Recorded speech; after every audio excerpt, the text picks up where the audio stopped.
Namaste, I'm Arunima, and today I wanted to discuss the issue of 90-hour and 70-hour work a week. A lot of my students asked me, what does it actually mean for the common human? Because there were many biggies, chairmen and CEOs of these big companies like Infosys and L&T and people who said who wanted to promote this idea that the Indian youth should be even more creative and productive, while there were other biggies who said that this is going to take away your creativity and genius. So let us discuss today, what does it actually mean? So does this culture or this promotion of 70-hour and 90-hour work a week actually enhance your creativity, or does it take away the very essence of creativity from you? Let us start. So first let's understand, what did they actually say. So Mr. Narayan Murthy, the chairman, the CEO of Infosys, gave a statement wherein he said that the Indian youth is becoming lazy. Okay, and they need to work at least 70 hour a week. He said that somewhere in 1986, when it was made compulsory that the work days are only going to be 5 days a week, he was highly disappointed. In fact, he also gave the example of his own life, wherein he had taken around 10,000 rupees back in the early 1980s or late 1970s from his wife, and he used it productively to make the big billion company today. So that's one aspect of it. And in fact, when he was asked question later in another interview that what do you think of work life balance, he said, I don't believe in work life balance. Thereafter, a similar statement, in fact, an even more intense statement was made by Mr. SN Subramaniam, okay, the CEO, the chairman of L&T company. And he said that I feel very sad and I feel powerless that I cannot make my employees work for on Sundays as well, because he works on Sunday. And he promoted the idea of 90-hour work a week, and he said that he felt that that brings about the real genius and the real creativity bit from the Indian youth. Okay, supporting this, in fact, the Ola president, the Ola owner, like the big mind behind the Ola company, Mr. Bhavesh Agrawal, also said that Saturdays and Sundays are foreign concepts for India, and we do not believe in all those things. Okay, and so he also supported this statement. And then there were other people, including even the Bollywood stars like Deepika Padukone, and there were many more people who said that this is not the right way of getting work done. In fact, they called it toxic work culture. What is the reality for the youth and for people like us who do not understand all these things, and we are just working 9 to 5 to make both ends meet? What do we understand of all this? Who is right, who is wrong? What is the point that we are missing? So after understanding what all these people have said, let's understand first of all the life of Mr. Narayan Murthy, in not taking a lot of time on that, as compared to the life of a normal human. Okay, so Mr. Narayan Murthy and his wife, Mrs. Sudha Murthy, they are already very, very well known entities, not in India alone, internationally. So Sudha Murthy is the writer of many, many bestsellers. Okay, do you know what it takes to be a best-selling author? It takes a lot of hard work, but more than hard work, it takes a lot of peace of mind to reach there. And how did Mr. Narayan Murthy reach to where he is today? How did he reach there? There had to be a lot of clarity, a sense of purpose to be able to work, so hard in one direction. Now, let's say you are running a race and you've been asked to move towards your left to be able to win, but you move very fast towards your right. Are you ever going to win the race? You obviously know the answer. So the entire idea, the huge difference between a common human being and this entire family of Mr. Narayan Murthy and his wife, or even his kids, is the fact that they have been very clear about their purpose. Not every human being is. In fact, most human beings don't even know why are they existing, or what is it that they are very good at doing, or what is it should they where they should be putting their energies into. So the statement that they give for themselves is not applicable on the normal human beings. 70-hour work a week, the first question that comes is it actually implemented for the top leaders? Okay, it should all start from there. And there are many more questions that need to be asked when you talk about this 70-hour work week or this 90-hour work week. So when we say these many hours need to be put in, we are also indirectly saying that productivity is directly correlated to the number of hours. We are totally overlooking the quality of work, and we are just focusing on the quantity of work, right? So this is definitely not a great way of understanding work, creativity, and genius, right?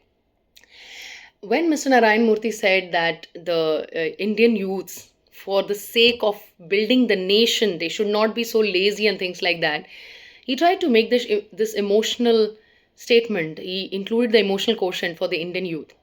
But isn't there a very, very big question that we need to ask these people, that if you're wanting the Indian youth to be emotional towards their country, their nation, work so much, how are you contributing towards your own nation?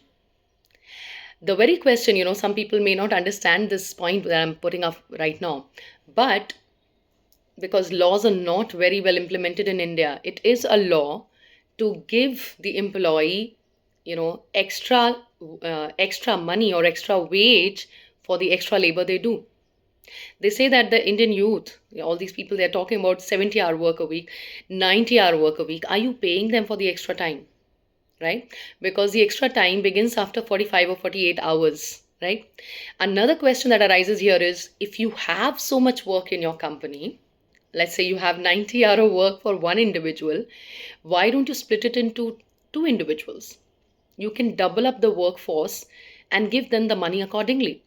Just think about this point. If India actually enforces and implements this law, that every person who is working above 45 hours, okay, and then they're saying 70 hours work a week and things like that, is liable to get the right amount of pay for the extra hours that the person has served, do you think these people are going to give the same statement? They will not. Why would they want, to give extra money? In fact, this is for you to go and research in companies like L&T how much increment has happened in the last 10 years. Because when I was looking through this and I was asked this question from so many mentees and students of mine, I have looked up many places and researched, and few things, it's out there for you to research. Is the salary really increased for this increased productivity or the amount of work that they're doing? I'm sure the answer is very clear by the question itself. Salary increase is very minimal, but the work increase is like, it has been doubled up.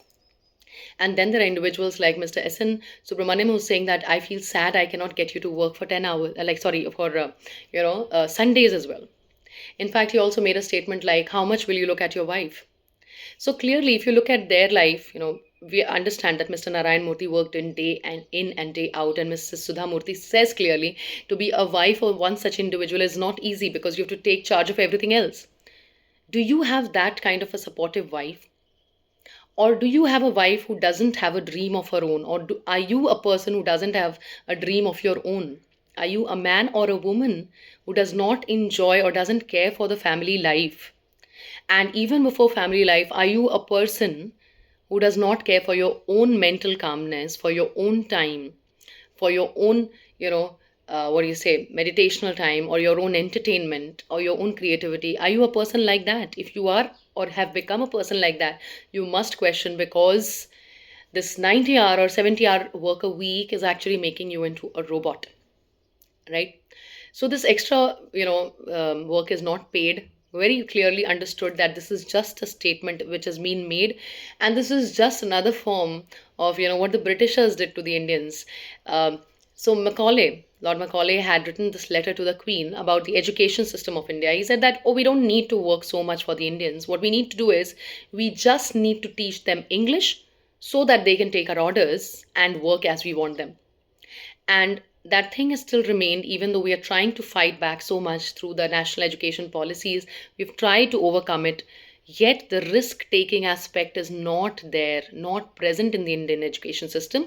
Consequently, you can see a lot of CEOs, Indian CEOs for international MNCs, but you cannot see as many risk taking individuals in India who are making their own companies, right? We are more into the slavery system till date. Okay, we want to join the 9 to 5. So there's a lot of politics that we need to understand. We also need to understand that the quality of work matters the most. Do not question yourself. Do I need to work that much?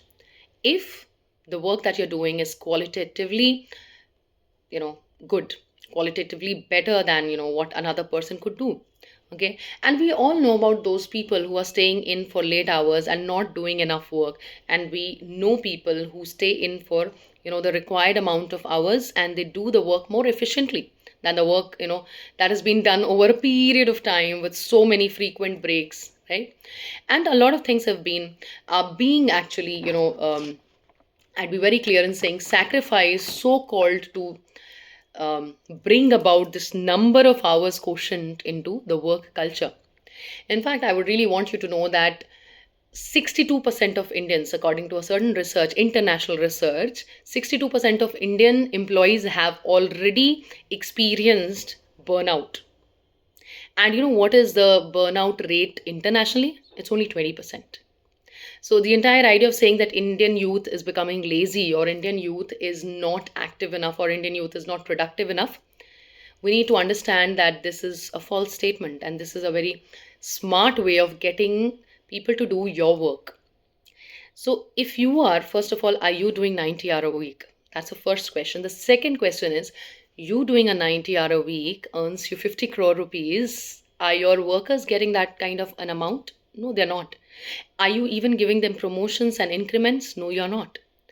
So, one thing we really need to understand is the work that you're doing, or the place where you're working, if it takes away so much of time from your life, is it actually substituting it with a lot of money, so that at least you can have quality time with yourself, or quality time with your families and, family members and friends for a vacation? But if the work is neither giving you time nor giving you enough money, you really need to question, why are you working there? Now, coming to the main point, is it taking away your creativity? Is it giving you creativity? What is it exactly? So, I again want to give you one fact. According to WHO research, which says that if you are already working more than 55 hours a week, you are putting yourself at a risk of, like 35% more risk of getting a heart disease. Okay, there are many more things, many more researches as per physical health available, because mental health is something that only you can understand. Are you able to allot time for yourself? Are you able to do things that you really used to love? Are, the major questions that you need to ask yourself. When the body is so, you know what do you say, exhausted, do you think your brain is going to work? Do you think you are going to do the work with as much creativity and genius as you could have done after taking a rest? No. They give the examples of Japan and, all these other nations, but you should also know the cons that these other nations have faced. You must go and find out about the work culture in Japan. There are also many cons or disadvantages of that work culture. Also, in these places, I was just, watching some videos wherein they were talking about that it allows you to take breaks and even take a nap, in these kind of places that we are talking about. In fact, there are many countries which are working on 4 days a week, and they are getting double the results, maybe sometimes even more. So clearly, according to, the Parkinson's law, which says that, you know let's say I am a teacher, I'm a school teacher, obviously. So if I tell my students that I want you to write a formal letter and submit it to me next week, so I give them 1 week of time that you're going to submit it to me after 1 week, then the children will ideally do it on Sunday. Okay, so if it has to be submitted on next Monday, they'll do it on Sunday. But if I tell them I need it tomorrow, then they'll do it today. So the idea being that the work can be managed in the amount of time that has been provided for it. So you'll take as long or as little a time to do a work depending on the amount of time you already have with yourself. So the quality of work matters. If you give more time, there are people who are very slack who are going to take frequent breaks, okay, and maybe have a very good time also, or whatever according to them. Then do only that much amount of work which could have been done in lesser amount of time, and they could have had a family life, they could have had their own lives. Okay, so definitely the statements are absolutely wrong. okay? And they are absolutely biased and they are from the perspective of the toxic employers. So please understand, do not question yourself. Second thing is to be able to reach there. Now, there is a person, I'm sure you know about Mind Valley, the Mind Valley CEO, Mr. Vishain Lakiani. He talks about the work play kind of balance in life. Now, there are also people who have spiritually, reached that height wherein the work itself for, the work for them is like play. So they are living the work in a very happy manner, like it has become a part of their personal life. But have we reached there? That is the question. When you're talking about working so much, when Mr. Narayan Murthy worked so much, he was working towards his own company. When he talks about the Indian youth, and especially the ones that are serving them, working for 90 hours, 70 hours, whatever, they are talking about working for an employer.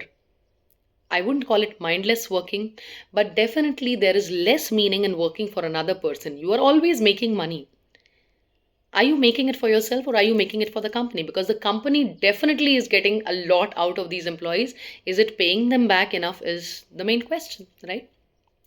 So, understanding, coming to this major bit that I really, really want to always talk about is the fact that, we are just born Indians. We don't have the essence of Indians anymore because India, for the world, is known to be a place filled with spirituality. And I'm sure that was very clear through the numbers of people who turned up for Mahakumbh, right?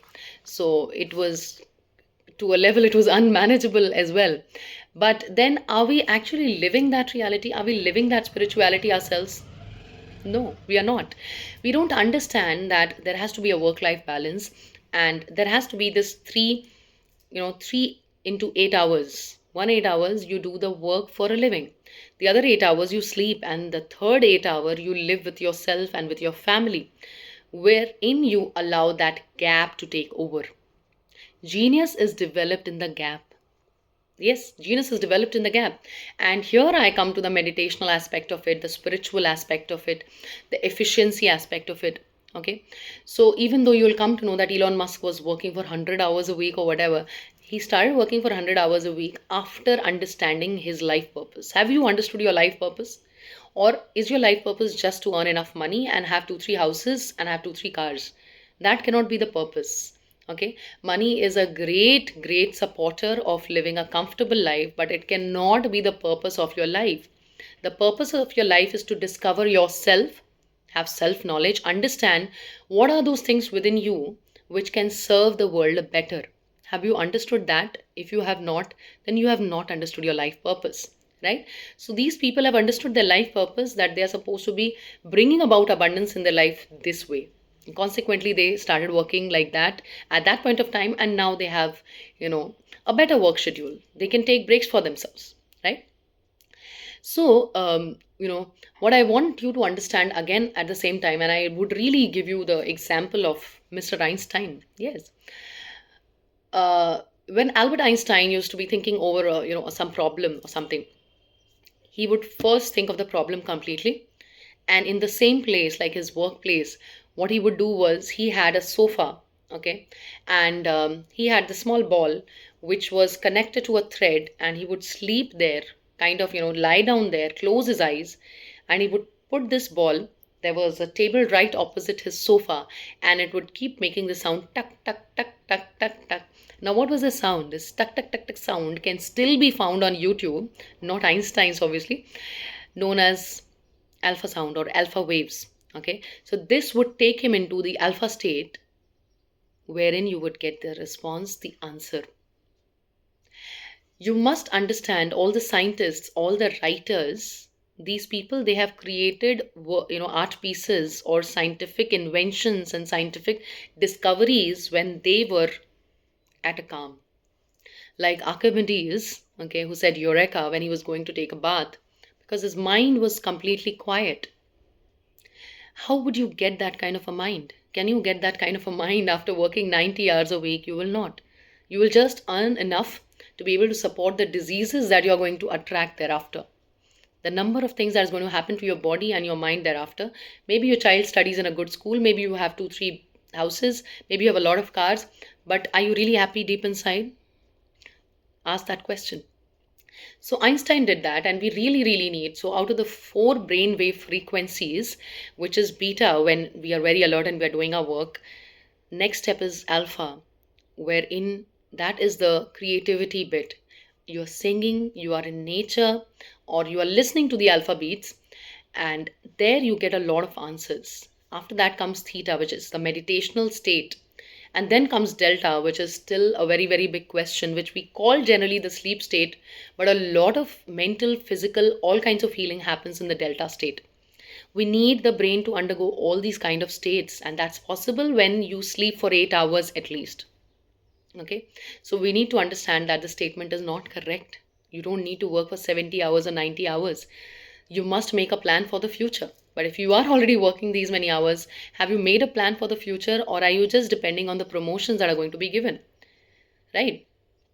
And so whatever has been told by these people, that needs to be, questioned. When we are talking about a lot of work, we are talking about a lot of action taking, right? Action taking is a masculine work, but masculinity can only work to its most efficient state when it is working with femininity. How do we understand masculinity and femininity? Masculinity is action taking. Masculinity is the organizational work that you do. Masculinity is the focus and, uh, being definite. And femininity is the flow state. You need the flow state. Do you think the house can run without a woman? So I'm not talking about women being directly correlated to femininity. In fact, we all are, we all need to be a balanced individual who has yin and yang, or feminine and masculine, in a balanced state. When you get into this kind of work, you ignore feminine energy completely. Feminine energy is called Shakti. Okay, so you are ignoring your Shakti completely. And when you ignore that, you are ignoring your genius also completely. Because newness can come only through femininity. Femininity is like the fluid state. Any change is only possible when you do go to your feminine energy or the feminine frequency. And femininity can only come with giving time to yourself. It does not come by rushing here and there and not finding time for yourself. So femininity is the gateway to change. If I talk about, and my favorite example is when I talk about masculine and feminine together, feminine is like water and masculine is like the glass that holds the water. Okay, if you miss upon femininity completely, the glass is empty, you are empty. And if you miss upon masculinity completely, you are just flowing water. You don't have an organized state of being. You need both to balance yourself. Consequently, if you want to create something everlasting in the world, if you want to be a healthy individual, if you want to set example for your family as well, if you want to have time with yourself, if you want to nurture your inner child, you like singing, playing, dancing, theater, or anything in your childhood, painting, okay, you need to revisit those things again to be a happy individual. Money is bringing you comfort and maybe security as well. But nurturing your inner child is absolutely important to be happy with your own self. And, I would end the video by asking you to think about the difference between production and creation. What they're asking us is to give production, mass production. But we can create something individual, something which is genius, something which only can come through us by getting a balance in life done. That's it for today. Signing off for Arima Sinha. Namaste. Thank you.